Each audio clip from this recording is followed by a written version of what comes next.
Quand vous voulez. Jean-Pierre, un petit tour d'horizon sur tes joueurs dispo ou pas? 100% de l'effectif disponible, hormis Enzo Bolébé qui jouera en Gambardella ce week-end.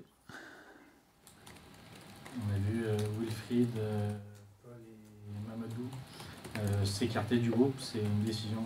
Non, ils étaient un peu malades, donc c'était une séance de reprise aujourd'hui pour pouvoir postuler demain. Bon, comment tu as un petit peu orchestré la semaine? Est-ce qu'il fallait un petit peu remettre de l'allant, de l'énergie, retrouver quelques fluidités qu'on avait vues à l'automne, qu'on a peut-être perdu? De l'allant, du football, tous les éléments qui nous ont manqué dans notre match contre Montpellier. Voilà, on veut remettre notre jeu à la hauteur de ce qu'il a été. Et donc, le meilleur moyen de pallier à ça, c'était de beaucoup jouer cette semaine sur différents espaces et de faire en sorte que les joueurs touchent un maximum le ballon dans des conditions d'adversité. Donc, on a fait une très bonne semaine. C'est plutôt encourageant par rapport à la prestation de notre match précédent. Est-ce que tu as bien ressenti toutes les critiques qu'il y a eu finalement? Parce que c'est vrai qu'on parle souvent de résultats, c'était nettement mieux. Là, le jeu, c'était bien aussi. Est-ce que tu as un petit peu... Bon, enfin, tu estimes que ces critiques sont un peu normales par rapport à ce que vous avez fait? Bien sûr. Je pense que lorsqu'on a une honnêteté intellectuelle, on doit accepter que de temps en temps, on joue bien sans gagner et que de temps en temps, on gagne sans bien jouer. Mais on sait aussi pertinemment qu'à partir du moment où on joue pas bien trop longtemps, on risque pas de gagner beaucoup. Donc si on a de l'ambition comme nous l'affichons, il est nécessaire de mieux jouer pour avoir des arguments et pour enchaîner les performances. Donc on s'est occupé de notre jeu cette semaine. Ouais. Les critiques sont légitimes. Ouais. C'est de la répétition que tu dois faire ballon au pied, c'est quoi? C'est ça l'idée? Non, c'est remettre les joueurs en situation de jeu, de se coordonner les uns avec les autres. C'est vrai qu'avec entre le match à Paris, puis la Coupe de France, les vacances, la reprise, les joueurs ont perdu certaines habitudes et on a vu certaines interactions qui se sont, on va dire, ramollies. Et du coup, il était nécessaire de remettre du lien entre les joueurs, de la compréhension entre eux, de la compréhension dans leurs mouvements, mais aussi, au-delà de la compréhension, de la mise en action. Et c'est dans ce sens que le meilleur moyen de mieux jouer reste de jouer un maximum en séance. Ça veut dire que tu as un peu changé ta façon de gérer l'équipe dans la semaine, par exemple? Non, pas du tout. Pas du tout. Je pense qu'en fait, il y a des éléments de contexte qui ont fait que nos trois performances n'étaient pas à la hauteur de ce qu'on est capable de produire. On a essayé de s'affranchir un peu de toutes les excuses et de se remettre au travail, tout simplement. C'est un engagement moral qu'on a pris dans le vestiaire à l'issue du match en se disant on n'a pas le droit de jouer comme ça, donc on va se remettre au travail très sérieusement et très studieusement de manière à retrouver la beauté de notre jeu. Les joueurs en étaient conscients. Oui. Bah d'ailleurs, vous les avez eus en interview d'après-match et tout le monde était unanime sur le fait qu'on n'a pas bien joué. J'ai parlé de mise en action, au-delà du jeu, c'est peut-être ça le problème, cette espèce de mise en action, ce manque d'entrain. Oui, il y a à la fois une notion de compréhension entre les joueurs, c'est-à-dire réagir en équipe, penser en équipe, pardon. Et ensuite, bien évidemment, il faut agir en équipe. Et c'est donc ces éléments-là, à la fois du dynamisme pour la mise en action, mais aussi de la coordination entre eux pour que l'action soit efficace. Parce que être en action, c'est une chose, être dans une action efficace, c'est encore un palier d'après. Tu avais déjà un petit peu connu ça au mois d'août, la période du mercato, et on en avait parlé, hein, les têtes étaient un peu ailleurs. Cette expérience-là, elle t'aide, si oui, en quoi? Peut-être là maintenant. Déjà, j'ai pas du tout le même sentiment et l'atmosphère n'est pas identique à celle ou celui. J'ai toujours du mal avec le genre du mot atmosphère. Personne m'aidera peut-être. Personne ne veut se mouiller. Bon, tant pis. Bon, on va dire que voilà, le climat est... C'est bon, on est tous d'accord. Le climat est plutôt positif. Donc... Voilà, les joueurs sont concentrés sur nos échéances. On va disputer 3 compétitions assez rapidement. Il y a un enchaînement de matchs important et tous ont la volonté de figurer et de bien figurer. C'est quoi ces ondes positives? Qu'est-ce qui te fait dire ça en fait? Pour moi, c'est la joie qui dégage à l'entraînement, c'est le niveau de dynamisme qui est dégagé à l'entraînement, le niveau d'efficacité, encore une fois, qui émerge de nos séances.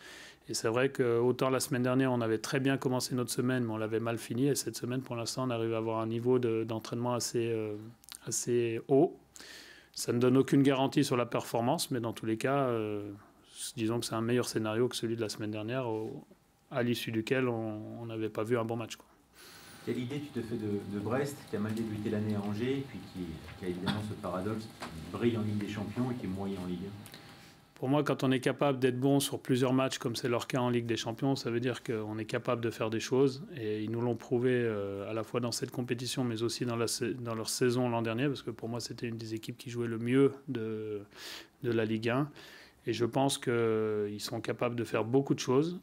De temps en temps, les matchs tournent mal pour eux. Ça a été un peu le cas le week-end dernier. Et donc là, ils vont être devant leur public. Ils vont avoir à cœur de se racheter, avec la volonté, j'imagine, comme nous, de mieux jouer. Donc j'espère qu'on aura un beau match. Est-ce que le rendez-vous du club avec la DNCG a été évoqué dans le vestiaire ou avec les joueurs, ou est-ce que vous l'avez évoqué avec vos dirigeants?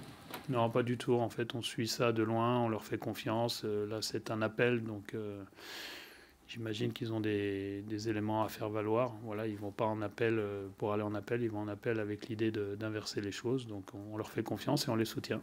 Est-ce que toi, tu as des certitudes par rapport à ça, ou des choses Je n'ai jamais de certitude par rapport aux décisions des organismes. Et bon, j'assumerai et on assumera en tant que club l'ensemble des décisions qui seront prises, comme on l'a fait jusqu'à maintenant.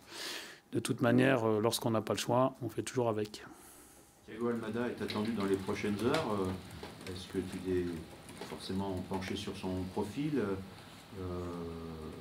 Qu'est-ce que tu peux dire là-dessus pour l'instant? Disons qu'il est potentiellement attendu dans les prochaines heures. Pour l'instant, tant qu'il n'y aura pas d'aspect officiel, je ne pense pas que ça vaut le coup qu'on en parle. Et ceci dit, s'il arrive dans la mesure où tu souhaites qu'il y ait une réduction quantitative de l'effectif, ça va engendrer le départ d'un joueur qui était utilisé a priori... Donc si cette arrivée potentielle devient effective, effectivement, nous ferons appel aux mathématiques de manière à équilibrer l'effectif. Ouais. Pour Corentin Tolisso, il avait été un peu préservé le week-end dernier, là il est de nouveau 100% apte. 100%, oui. 100%, et je pense que le fait d'avoir joué que 30 minutes va l'aider pour bien digérer justement cette reprise, parce qu'il a besoin de temps, et il a fini très fatigué sur l'année 2024. Donc on l'accompagne dans l'idée qu'il soit performant dans la durée. Ça a peut-être eu un impact sur le jeu qu'on n'a pas produit contre Montpellier, au même titre que d'autres de ses partenaires. Mais dans tous les cas, l'idée, c'est d'être bon dans la durée. Et c'est dans ce sens qu'on avait pris cette option-là. Est-ce que tu sens qu'avec le mercato, demain la DNCG, etc., est-ce que tu sens les joueurs qui ont peut-être la tête ailleurs? Est-ce qu'il faut reparler terrain ou... Pas du tout. Honnêtement, je ne vois pas sur le terrain des joueurs qui s'entraînent pour être ailleurs pour l'instant. Je ne dis pas que ça n'arrivera pas, mais en tout cas, à date, il n'y a aucun signe qui permet de penser ça.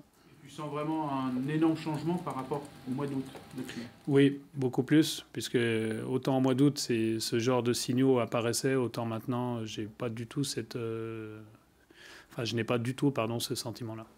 On revient à Tolisso, est-ce que justement c'est pas un des problèmes de cette équipe, c'est-à-dire que quand il n'est pas là, il n'y a pas ce joueur au milieu capable de remplir diverses fonctions et d'avoir ce volume pour produire finalement un jeu aussi efficace? C'est évident que notre jeu se transforme quand il joue ou quand il ne joue pas. Et je dirais que c'est la même chose pour chacun des joueurs. À partir du moment où on change un joueur de l'équipe est différente. Et ça a des effets sur l'ensemble du collectif.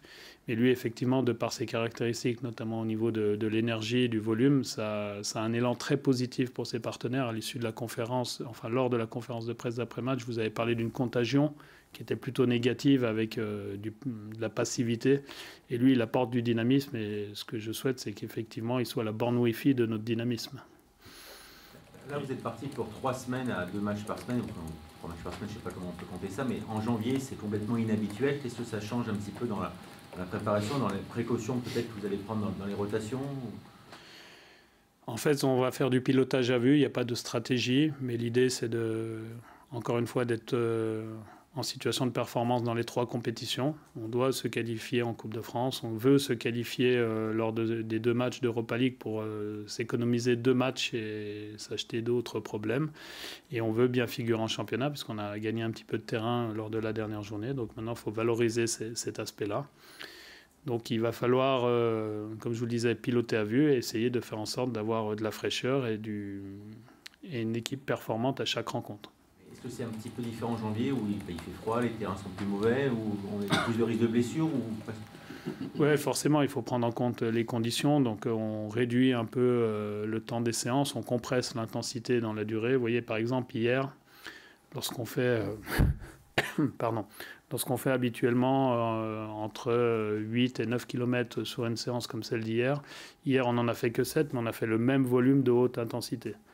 C'est-à-dire qu'ils ont passé moins de temps sur le terrain à faire pas grand-chose. Ils ont passé peu de temps sur le terrain, mais à beaucoup faire de choses. Je ne sais pas si c'est clair ce que j'explique. C'est très clair. Par contre, vraiment pour rentrer dans le détail, ce qui m'intéresse, c'est que 7 km à haute intensité, là vous vérifiez qu'ils aient... Non, pas à haute intensité. Ils font 7 km au total et en général, ils font 2 km à haute intensité. Mais là, il y a une vérification après précise. Chaque joueur est équipé d'un GPS, on le lit en live et on le régule éventuellement en fin de séance. Mais là, sur l'ensemble, il n'y avait pas eu besoin puisque la qualité et l'effort fourni par les joueurs était suffisant.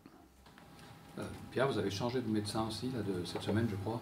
Est-ce que ça change aussi quelque chose par rapport à... vous étiez habitué à travailler avec un médecin qui est réputé en plus, qui arrive aussi, mais comment ça se passe concrètement? Ça change la dynamique humaine parce qu'on change de personnalité, puisque Jean-Marc était bien installé, bien intégré dans nos process, et je vous dirais même que nos relations dépassaient le cadre professionnel. Mais on accueille maintenant Manu qui va rentrer petit à petit dans la dynamique humaine, mais dans tous les cas, il maintient l'ensemble des process qui étaient en place. Et petit à petit, il va aussi teinter son intervention en fonction de ses propres compétences. Mais l'idée, c'est de maintenir les process pour ne pas perturber les joueurs et garder notre identité de fonctionnement. Justement, au milieu de saison, comme ça, c'est pas un problème finalement ? C'est toujours un problème, mais c'est toujours aussi une opportunité parce que ça nous permet à la fois on perd quelqu'un qui est très compétent et d'ailleurs j'en profite pour lui tirer un coup de chapeau et lui souhaiter le meilleur dans son nouveau projet. Mais dans tous les cas, c'est aussi l'opportunité de repenser certaines choses qu'on faisait par habitude et peut-être de gagner des centimètres d'efficacité à gauche et à droite pour au final avoir un système qui est de plus en plus performant. Dans tous les cas, on se posera les questions. Je ne sais pas si on apportera les bonnes réponses, mais on se posera les questions.